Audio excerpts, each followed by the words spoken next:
Amin. Sekali lagi tepuk tangan sorak-sorai buat Tuhan kita. Puji Tuhan, silakan duduk kembali di dalam hadirat Tuhan Bapak Ibu Saudara. Sekali lagi katakan shalom. Lebih keras lagi katakan shalom. Senang bisa beribadah minggu bersama-sama dengan Bapak Ibu Saudara sekalian. Dan saya ingin menyapa Anda sekali lagi yang mengikuti ibadah pagi hari ini lewat live streaming. Tuhan bisa melawat dan menjamah Anda dimanapun Anda berada. Cukup buka hati untuk Tuhan menjamah kehidupan Anda dan Tuhan mau memberkati, menguatkan setiap kita. Bapak Ibu Saudara, di bulan Februari, masih ingat kita di dalam perjalanan sebetulnya tahun ini adalah the year of dreams and visions. Atau tahun mimpi dengan penglihatan. Bulan pertama, bulan Januari kita berbicara mengenai mengadopsi visi kerajaan sorga atas hidup kita.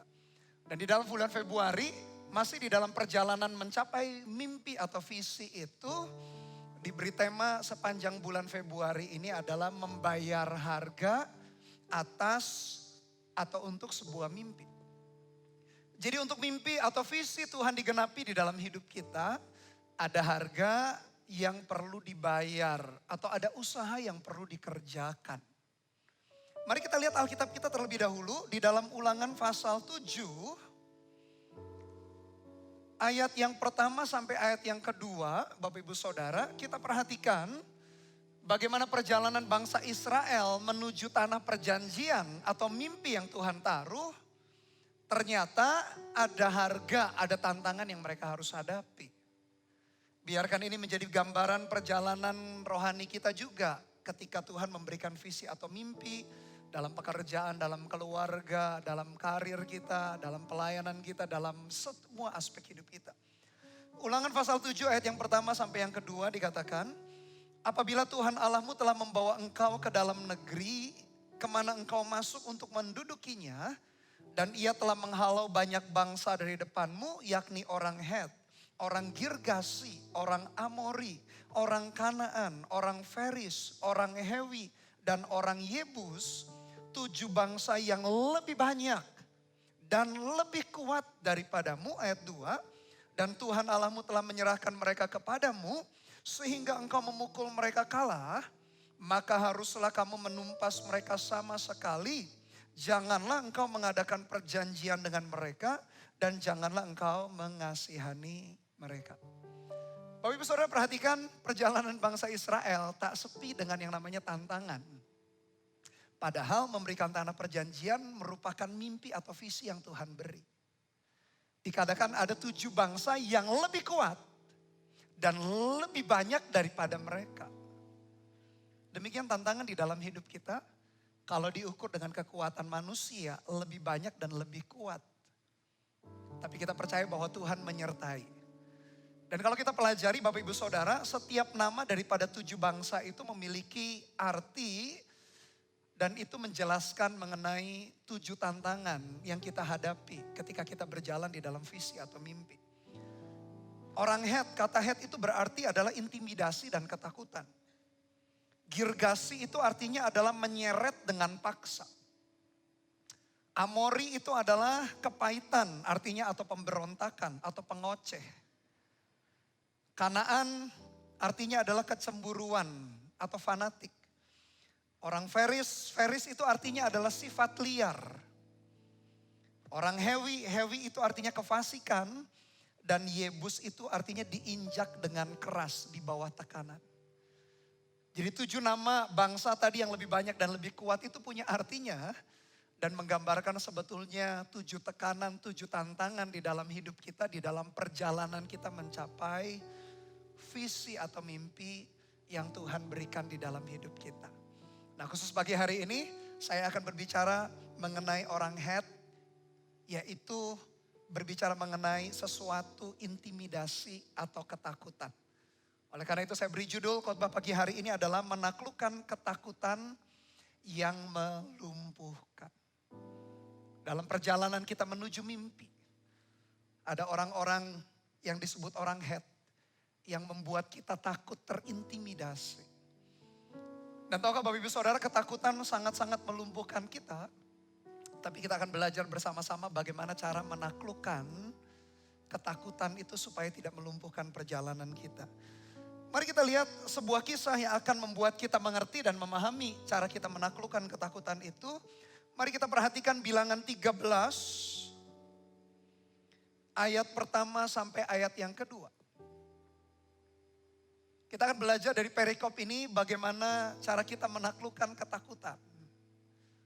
Karena ketakutan adalah sebuah tantangan yang melumpuhkan kita di dalam perjalanan kita menuju visi atau mimpi yang Tuhan berikan. Saya tidak tahu Bapak Ibu Saudara, waktu-waktu ini atau memasuki tahun 2022, ketakutan seperti apa yang menguasai atau membuat menghambat perjalanan kita. Mungkin ketakutan mengenai keluarga kita. Atau ketakutan di dalam kesehatan kita. Ketakutan di dalam keuangan. Ketakutan di dalam situasi pandemi yang demikian. Atau ketakutan apa? Satu persatu di dalam hidup kita. Ada ketakutan yang coba melumpuhkan. Tapi saya berdoa di dalam nama Tuhan Yesus. Kita bisa belajar bagaimana cara menaklukkan ketakutan itu dari firman Tuhan. Supaya kita berjalan di dalam kehendak Tuhan dan bisa akhirnya mimpi atau visi Tuhan itu digenapi di dalam hidup kita. Ingat tahun ini kita berbicara mengenai the year of dreams and visions. Jadi sepanjang tema-tema, sepanjang bulan demi bulan, sepanjang tahun ini berbicara bagaimana kita bisa mencapai mimpi itu. Mari kita lihat Bilangan 13 ayat pertama sampai ayat yang kedua. Tuhan berfirman kepada Musa. Suruhlah beberapa orang mengintai tanah Kanaan yang akan kuberikan kepada orang Israel.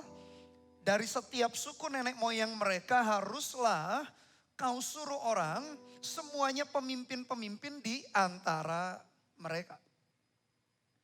Pada waktu bangsa Israel menuju tanah perjanjian, sebelum mereka menguasainya, Tuhan berfirman kepada Musa pemimpin waktu itu. Setiap suku ada 12. Diminta setiap suku diwakili oleh satu pemimpin. Jadi orang-orang yang mewakili ini bukan orang sembarangan. 12 pengintai ini adalah orang-orang yang terpilih. Bisa dibilang kalau istilah kita hari ini adalah orang Kristen lama. Bapak Ibu Saudara, sudah berapa lama kita jadi orang Kristen? Sudah berapa lama kita jadi jemaat gereja Mawar Syaron? Mungkin ada yang baru, ada yang sudah lama. Ada yang sudah melayani, ada yang sudah memimpin bahkan. Tapi perhatikan baik-baik, ketakutan itu bisa melumpuhkan hidup kita. Kalau kita tidak bisa menjaga hati kita dengan baik, dengan sungguh-sungguh. Ketakutan ini tak pandang usia secara rohani. Mau kita orang baru, mau kita orang lama, mau kita volunteer yang sudah melayani, mau kita pemimpin bahkan yang Tuhan pilih di gereja ini, mau kita sudah berjalan cukup lama dengan Tuhan. Ketakutan itu bisa melumpuhkan perjalanan kita. Saya berdoa supaya sepanjang tahun 2022 sampai akhir kita mencapai visi atau mimpi daripada Tuhan itu, ketakutan tidak sanggup melumpuhkan kita. Jadi 12 orang yang terpilih ini bukan orang sembarangan. 12-12-nya adalah orang yang sudah berjalan lama melihat tiang awan, tiang api. Melihat bagaimana penyertaan Tuhan di padang gurun, tidak ada air, Tuhan berikan mereka air. Mereka kelaparan, Tuhan beri roti dari sorga namanya mana itu. Jadi 12 orang ini sudah punya perjalanan pengalaman dengan Tuhan. Tapi kembali di dalam setiap kilometer kehidupan, kita perlu berhati-hati, berjaga-jaga. Jangan sampai ketakutan ini akhirnya melumpuhkan kita. Mari kita lihat pasal yang sama, pasal 13 ayat 25. Sesudah lewat 40 hari pulanglah mereka dari pengintaian negeri itu. Dan langsung datang kepada Musa, Harun dan segenap umat Israel di Kadesh, di padang gurun Paran. Mereka membawa pulang kabar kepada keduanya dan kepada segenap umat itu dan memperlihatkan kepada sekaliannya hasil negeri itu. Tanah perjanjian, tanah Kanaan di Timur Tengah, sebuah wilayah yang cukup besar. Sehingga ketika mereka harus mengintai atau survei dibutuhkan 40 hari. Ini gak main-main Bapak Ibu Saudara. Orang Israel itu, sastra Ibrani itu setiap angka itu punya artinya. bukan berarti kita mengkeramatkan angka tertentu. Contoh kita misalnya takut angka 4, angka 13. Kita tidak pernah takut atau melebih-lebihkan sebuah angka.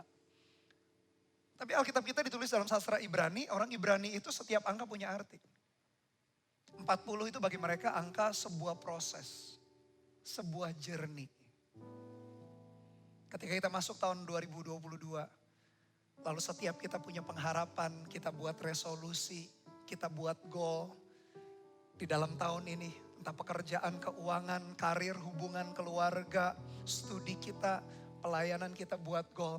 Bahkan ada visi mimpi yang Tuhan taruh dalam hidup kita. Seolah-olah sudah 40 hari berbicara mengenai proses mengintai, memperhatikan. Kita sudah yakin di antara kita mantap sekali berjalan tahun 2022. Kita yakin sekali bahwa Tuhan itu akan menuntun kita. Tapi meskipun kita yakin Tuhan menuntun kita, perjalanan mencapai visi mimpi itu seringkali banyak tantangannya. Tidak semulus yang kita pikir. Jangan berpikir Bapak Ibu Saudara kalau Tuhan menyertai atau kalau visi mimpi dari Tuhan, maka jalannya itu bebas hambatan. Selalu ada tantangan. Selalu ada intimidasi yang coba menekan kita, yang coba membuat mati langkah hidup kita. 40 hari mereka mengintai, mereka memperhatikan tanah perjanjian, visi mimpi yang Tuhan kasih bagi bangsa Israel di zaman itu. Mereka semua sepakat bahwa tanah itu tanah yang luar biasa. Tapi ingat dalam perjalanannya ada tantangan yang perlu kita taklukkan. Lalu perhatikan ayat yang berikutnya, ayat yang ke-27. Mereka menceritakan kepadanya, kami sudah masuk ke negeri kemana kau suruh kami. Dan memang negeri itu berlimpah-limpah susu dan madunya. Dan inilah hasilnya. Hanya bangsa yang diam di negeri itu kuat-kuat. Dan kota-kotanya berkubu dan sangat besar. Juga keturunan enak telah kami lihat di sana. Orang Amalek diam di tanah Negeb, orang Het, orang Yebus dan orang Amori diam di pegunungan. Orang Kanaan diam di sepanjang laut dan sepanjang tepi sungai Yordan. Bapak Ibu Saudara perhatikan dari 12 orang itu bukan orang sembarangan, orang kenamaan. Orang yang sudah istilah kita orang Kristen lama itu mereka sepakat. Bahwa memang visi atau mimpi dari Tuhan itu bagi mereka di zaman itu tanahnya memang berlimpah susu dan madu. Bapak Ibu Saudara, saya yakin, saya percaya visi mimpi daripada Tuhan itu adalah sesuatu yang hebat, sesuatu yang luar biasa. Yang percaya katakan amin. Amin Bapak Ibu Saudara.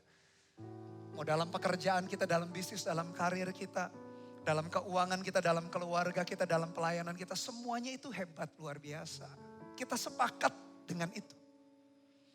Meskipun setiap visi dan mimpinya Tuhan kasih berbeda. Meskipun kita duduk di ruangan yang sama, kiri dengan kanan visi bisa mimpinya beda. Tapi satu hal yang kita sepakat, visi mimpi daripada Tuhan itu pasti luar biasa. Seperti 12 orang itu, melihat tanah perjanjian itu, mereka yakin sepakat, semua deal, semua sepakat bahwa tanah itu berlimpah susu dan madunya. Bahkan mereka membawa hasilnya. Kalau kita pernah ke Israel, kalau kita membeli sayur-sayuran, buah-buahan, contoh misalnya paprika. Itu warnanya cantik sekali, bagus sekali. Dan ukurannya, size-nya itu jumbo-jumbo. Bahkan konon katanya, susu di Israel itu salah satu susu yang terbaik di dunia. Ya saya pernah cicip sih. Cuma saya memang agak sulit membedakan susu di Israel dengan susu di Indonesia. Tapi konon katanya, orang-orang yang menikmati susu sapi atau susu domba itu mereka bilang itu susu yang terbaik. 12 pengintai itu sepakat. Tanah perjanjian, visi mimpi daripada Tuhan. Itu adalah sesuatu yang luar biasa. Bapak Ibu Saudara, kita bisa mengawali tahun ini bersama-sama. Kita bisa beribadah bersama-sama dalam connect group. Kita bisa nyanyi, menyembah Tuhan bersama-sama. Mendengar firman yang sama. Tapi kita bisa menyelesaikan di garis akhir itu dengan cara yang berbeda. Tergantung apakah ketakutan itu akhirnya mengintimidasi, membuat kita tidak bisa lagi melangkah, atau akhirnya kita bisa menaklukkan ketakutan itu dalam perjalanan kita mencapai visi atau mimpi. Jadi kalau nanti di akhir tahun 2022 di bulan Desember, yang satu mencapai visi atau mimpi daripada Tuhan, sedangkan kita tidak, jangan iri atau jangan nyalahkan Tuhan. Karena Tuhan memberikan visi mimpi yang begitu besar. Kita mendengar khotbah yang sama. Kita memuji menyembah Tuhan lagu yang sama. Kita tinggal di dalam hadirat Tuhan yang sama. Tapi hasilnya bisa berbeda. Kalau ketakutan membuat langkah kita terhenti, kita ragu-ragu.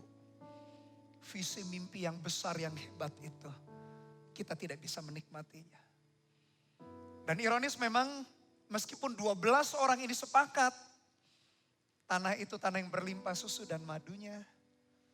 Kita tahu 2 orang dan 10 orang, 2 versus 10, punya masa depan yang berbeda. Saya betul-betul berdoa Bapak Ibu Saudara ketika mempersiapkan firman ini. Saya minta kasih karunia daripada Tuhan. Saya berkata, Tuhan, jangan sampai di jemaat gereja Mawar Sharon terbagi 2, yang 2 dan yang 10 yang mayoritas justru tidak pernah mencapai atau masuk ke dalam penggenapan visi mimpi Tuhan.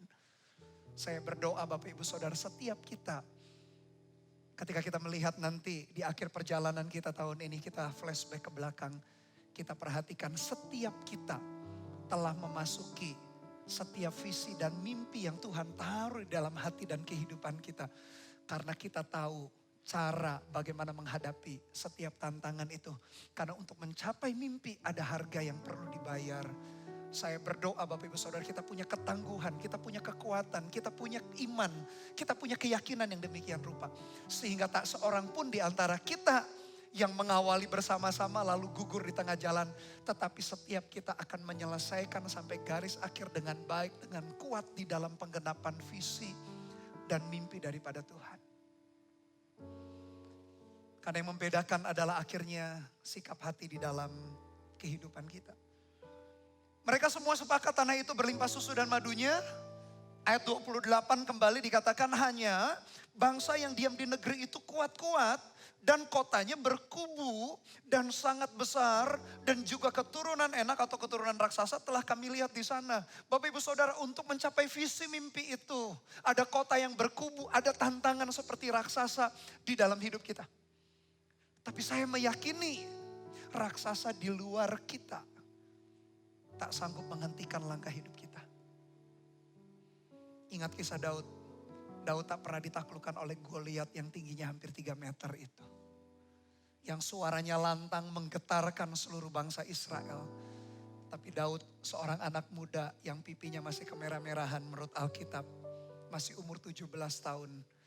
Dia tidak ketakutan, dia tidak terintimidasi melihat seorang raksasa di hadapan dia.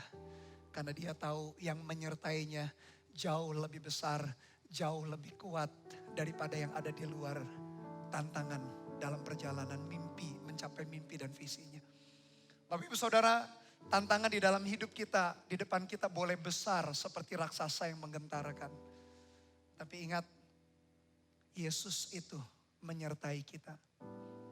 Dia jauh lebih besar. Itulah yang membuat kita bisa menang dan bisa menaklukkan segala sesuatu. Ayat 29, orang Amalek diam di tanah Negeb. Orang Het, orang Yebus dan orang Amori diam di pegunungan. Orang Kanaan diam di sepanjang laut dan sepanjang tepi sungai Yordan. Ayat 30, perhatikan bilangan 13 ayat 30. Kemudian Kaleb mencoba menenteramkan hati bangsa itu di hadapan Musa. Katanya tidak, kita akan maju dan menduduki negeri itu. Sebab kita pasti akan mengalahkannya. Kalau kita akhirnya memilih melihat Tuhan itu menyertai kita. Ketakutan atau tantangan yang mengintimidasi kita. Kita dengan penuh keyakinan kita pasti bisa berkata kita mampu akan mengalahkannya. Amin Bapak Ibu Saudara, kita mampu mengalahkan setiap tantangan di dalam hidup kita. Setuju? Bukan karena kekuatan kita, bukan karena pengalaman kita. Tapi karena Tuhan menyertai kita. Kaleb menenteramkan hati bangsa itu. Kita tahu 2 pengintai yang berbeda itu Yosua dan Kaleb. Sedangkan 10 yang lain yang kita lupa namanya. Mereka ragu, mereka takut, mereka terintimidasi. Ada ketakutan yang menguasai hati dan pikiran mereka sehingga mereka bimbang, mereka gak yakin bisa masuk di dalam tanah perjanjian. Padahal itu visi mimpi dari Tuhan. Begitu mengerikan Bapak Ibu Saudara kalau ketakutan itu menguasai hati kita. Kita jadi ciut, kita jadi tawar hati. Apa ketakutan yang mengintimidasi kita waktu-waktu ini? Sepanjang kita masuk tahun 2022, apa ketakutan yang membuat kita akhirnya lumpuh? Peperangan di luar mampu kita taklukkan kalau kita mampu menaklukkan perasaan ketakutan di dalam hati. Kaleb menenteramkan hati bangsa itu. Dia berkata, enggak. Kita pasti akan mengalahkannya. Bapak Ibu Saudara, 3 kata ini kita pasti akan, 4 kata mengalahkannya. Itu biarkan juga menguatkan, memberkati hati kita hari ini. Kita pasti akan mengalahkan setiap tantangan yang kita hadapi. Karena Tuhan menyertai kita. Karena yang menyertai kita jauh lebih besar daripada setiap tantangan di dalam perjalanan ini. Visi atau mimpi yang Tuhan berikan, tanah perjanjian itu kita pasti akan mengalahkannya. Kita akan pasti memasukinya. Sekali Tuhan berfirman, sekali Dia menyatakan janjinya di dalam perjalanan hidupnya. Hidup kita, janjinya iya dan amin. Dan semua kita akan mengalami penggenapannya. Asal kita tidak kalah, tidak dilumpuhkan dengan yang namanya ketakutan. Spirit orang Het itu salah satu daripada 7 bangsa menguasai. Tetapi saya berdoa supaya kita mampu menaklukkannya. Lalu ayat 31, tetapi orang-orang yang pergi ke sana bersama-sama dengan dia, berarti 10 orang yang lain berkata, kita tak dapat maju menyerang bangsa itu. Karena mereka lebih kuat daripada kita.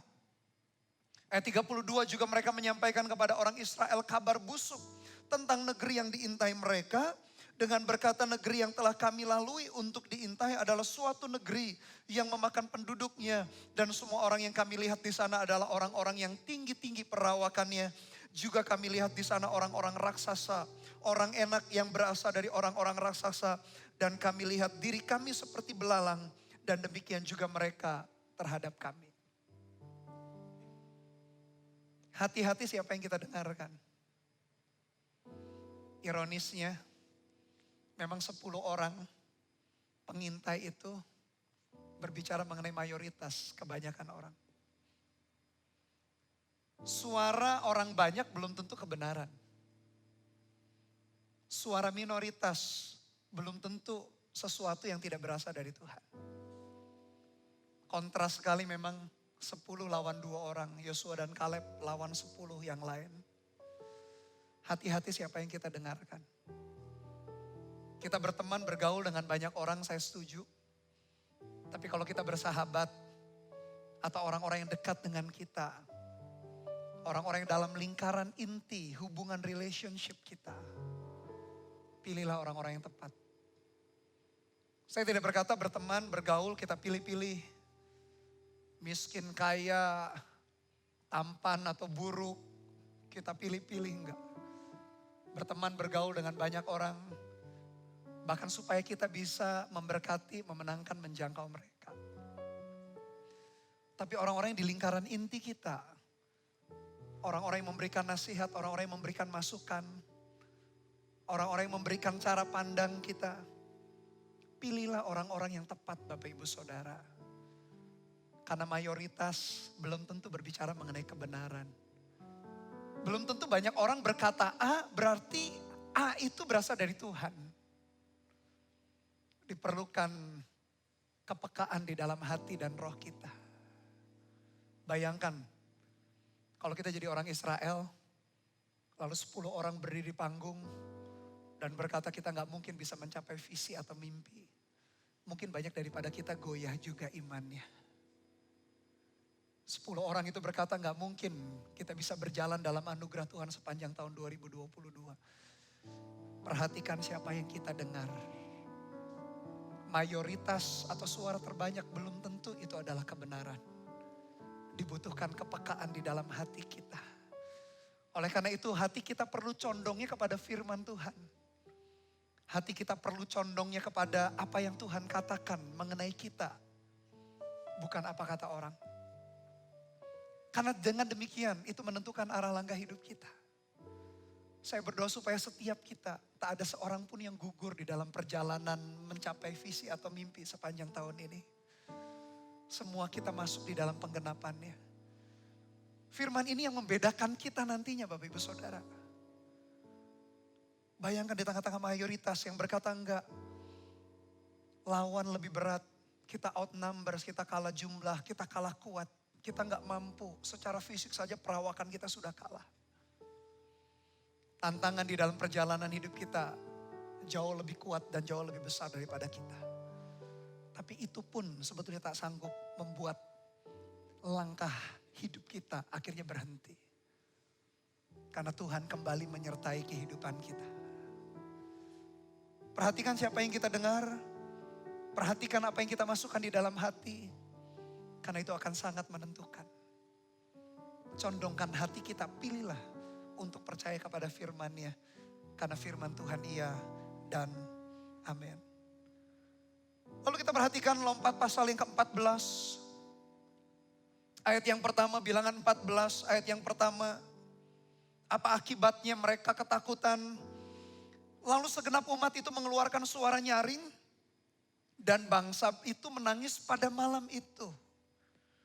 Bersungut-sungutlah semua orang Israel kepada Musa dan Harun.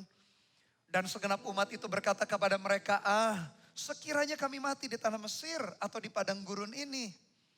Mengapakah Tuhan membawa kami ke negeri ini supaya kami tewas oleh pedang dan istri serta anak-anak kami menjadi tawanan? Bukankah lebih baik kami pulang ke Mesir? Dan mereka berkata seorang kepada yang lain, perhatikan baiklah kita mengangkat seorang pemimpin lalu pulang ke Mesir. Bilangan 14 ayat pertama sampai ayat yang keempat yang tadi saya baca. Ketakutan itu selalu membuat ini. Yang pertama dikatakan ayat yang kedua bersungut-sungutlah mereka. Lalu dalam ayat yang keempat dikatakan mereka berkata seorang kepada yang lain, baiklah kita mengangkat seorang pemimpin lalu pulang ke Mesir. Ciri kita dikuasai ketakutan yang pertama bersungut-sungut. Yang kedua, ciri kita dikuasai ketakutan, pasti muncul pemberontakan di dalam hati kita. Firman Tuhan bukankah Yakobus berkata seperti cermin? Membuat kita bisa bercermin. Apakah rambut kita sudah benar, pakaian kita sudah benar. Tapi cerminnya bukan cermin fisik.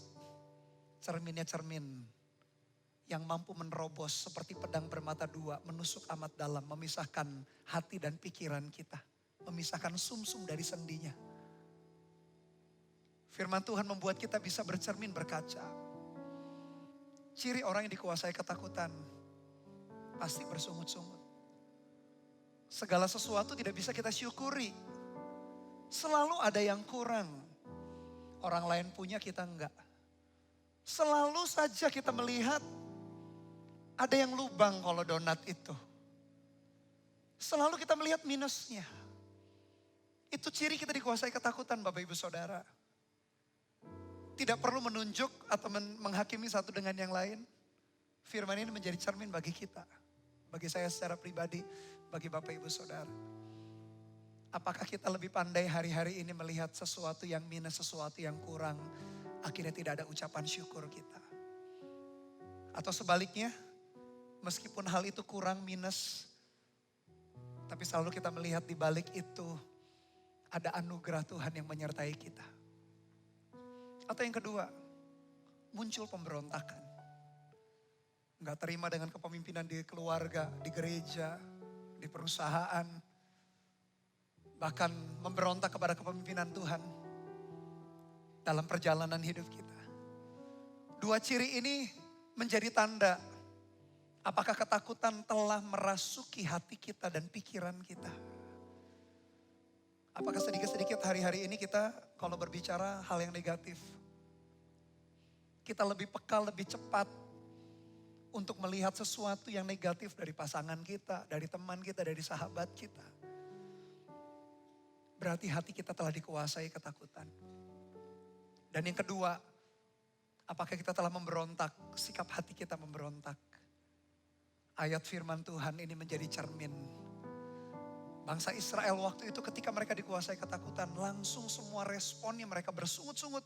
Lebih baik masa lalu, ngapain hidup baru, ngapain taat sama Tuhan, ngapain berjalan di dalam kekudusan, ngapain berjalan dalam visi dan mimpi daripada Tuhan. Udahlah, gak usah visi atau mimpi. Hidup kita yang lama jauh lebih baik. Timbul sungut-sungut. Dan akhirnya memberontak. Tapi saya berdoa, kalau mulai ada ciri-ciri yang demikian, pagi hari ini mintalah anugerah Tuhan. Supaya Tuhan membebaskan kita dari ketakutan dan kita kembali berjalan di dalam perjalanan kita mencapai visi atau mimpi yang Tuhan sudah siapkan bagi kita. Karena visi dan mimpi yang Tuhan berikan itu sungguh-sungguh luar biasa. Dan Tuhan pasti menyertai, Tuhan pasti menuntun kita. Sehingga kita pasti bisa mencapai visi atau mimpi yang datangnya dari Tuhan. Ayat yang kelima, pasal yang sama, Bilangan 14, ayat yang kelima. Lalu sujudlah Musa dan Harun di depan mata seluruh jemaah Israel yang berkumpul di situ. Tetapi Yosua bin Nun dan Kaleb bin Yefune, yang termasuk orang-orang yang telah mengintai negeri itu, mengoyakkan pakaiannya dan berkata kepada segenap umat Israel, negeri yang kami lalui untuk diintai itu adalah luar biasa baiknya. Perhatikan ayat 8, 9, dan 10. Inilah kunci jawaban bagaimana kita menaklukkan ketakutan. Ayat 8, Yosua dan Kaleb berkata demikian. Yang pertama, jika Tuhan berkenan kepada kita, maka ia akan membawa kita masuk ke negeri itu. Dan akan memberikannya kepada kita suatu negeri yang berlimpah-limpah susu dan madunya. Yang catat yang pertama, jika Tuhan berkenan. Yang kedua ayat 8, ayat 9. Hanya janganlah memberontak kepada Tuhan. Catat yang kedua, bagaimana cara kita menaklukkan ketakutan. Jangan memberontak kepada Tuhan. Lalu yang ketiga, perhatikan, dan janganlah takut kepada bangsa negeri itu. Sebab mereka akan kita telan habis. Yang melindungi mereka sudah meninggalkan mereka. Yang ketiga, catat baik-baik, sedang Tuhan menyertai kita. Janganlah takut kepada mereka.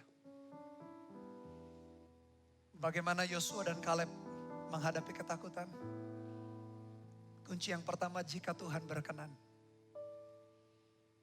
Bagaimana supaya Tuhan berkenan? Ketika kita berjalan seturut dengan firman-Nya. Ketika kita pegang janji Tuhan di dalam hati kita. Ketika kita berjalan taat di dalam kehendak Tuhan lewat firman-Nya. Tuhan berkenan, dan perkenanan Tuhan yang membuat kita bisa menaklukkan situasi kondisi apapun. Yang kedua, janganlah memberontak kepada Tuhan. Ada proses-proses yang tidak menyenangkan. Ada proses yang tidak enak yang kita hadapi. Ada kondisi-kondisi yang tidak ideal yang kita perlu jalani. Tapi kalau itu Tuhan izinkan terjadi, jangan memberontak. Kalau kita menghadapi masalah tantangan karena kita berdosa, karena kita tidak taat, kita harus bertobat. Tapi kalau kita sudah jaga hidup kita dengan takut dan gentar akan Dia, ada proses demi proses yang Tuhan izinkan terjadi, janganlah memberontak. Yang ketiga, ingat baik-baik bagaimana menaklukkan ketakutan dalam hati kita. Ingat Tuhan itu menyertai kita. Saya senang sekali Alkitab kita itu konsisten mencatat penyertaan Tuhan. Sejak awal Tuhan ciptakan Adam dan Hawa, Tuhan taruh dalam Taman Eden. Eden artinya the presence of God. Tuhan menyertai. Bahkan dari zaman ke zaman, Tuhan mencari orang-orang, tokoh-tokoh Alkitab yang hatinya rindu kepada Tuhan. Tuhan menyertai, bahkan di perjanjian baru, Yesus kita lahir, Dia disebut Immanuel, Allah beserta kita. Dan Matius 28 sebelum Dia terangkat ke sorga, Yesus berpesan, ketahuilah aku menyertai kamu sampai kepada kesudahan zaman. Alkitab kita perjanjian lama, perjanjian baru, konsisten berbicara mengenai penyertaan Tuhan. Tantangan boleh besar, kota yang berkubu mereka boleh hadapin. Orang enak, orang raksasa, Goliat yang tinggi besar kalau Daud hadapi. Tantangan di dalam hidup kita, mengintimidasi, menakut-nakuti kita. Tapi ketika kita pegang 3 prinsip ini dalam hati, kalau Tuhan berkenan, jangan memberontak. Dan Tuhan menyertai. Kalau itu kita pegang dan simpan di dalam hati, berjalan terus di dalam kekuatan Tuhan. Dan kita akan melihat setiap visi, mimpi daripada Tuhan satu persatu akan digenapi. Entah dalam keluarga, pernikahan, relationship, hubungan anak-anak kita, keuangan, pelayanan, masa depan dan lain sebagainya. Doa saya, semua visi dan mimpi daripada Tuhan itu digenapi di dalam hidup kita. Karena ketakutan tidak sanggup melumpuhkan kita. Yang setuju dan percaya kasih tepuk tangan sekali lagi bagi Tuhan kita. Mari kita tundukkan kepala, kita berdoa. Saya undang pelayan praise and worship, mari maju ke depan. Tuhan, terima kasih buat setiap visi dan mimpi yang begitu besar. Tahun ini tak kebetulan menjadi the year of dreams and visions. Tahun mimpi-mimpi dan penglihatan-penglihatan. Kami tahu Tuhan punya rencana besar atas pekerjaan kami, atas keuangan kami, atas karir kami, atas keluarga kami, atas kesehatan kami, atas masa depan kami, atas pelayanan kami. Kami gak mau ya Tuhan ketakutan itu melumpuhkan kami. Karena yang membedakan 10 pengintai dan 2 pengintai itu adalah ketika 2 pengintai itu berkata, Tuhan berkenan, tidak memberontak. Dan karena mereka yakin penyertaan Tuhan. Biar itu yang Tuhan tanamkan dalam hati kami. Itu membuat kami berbeda. Itu yang membuat kami bisa mengalami setiap penggenapan visi dan janji.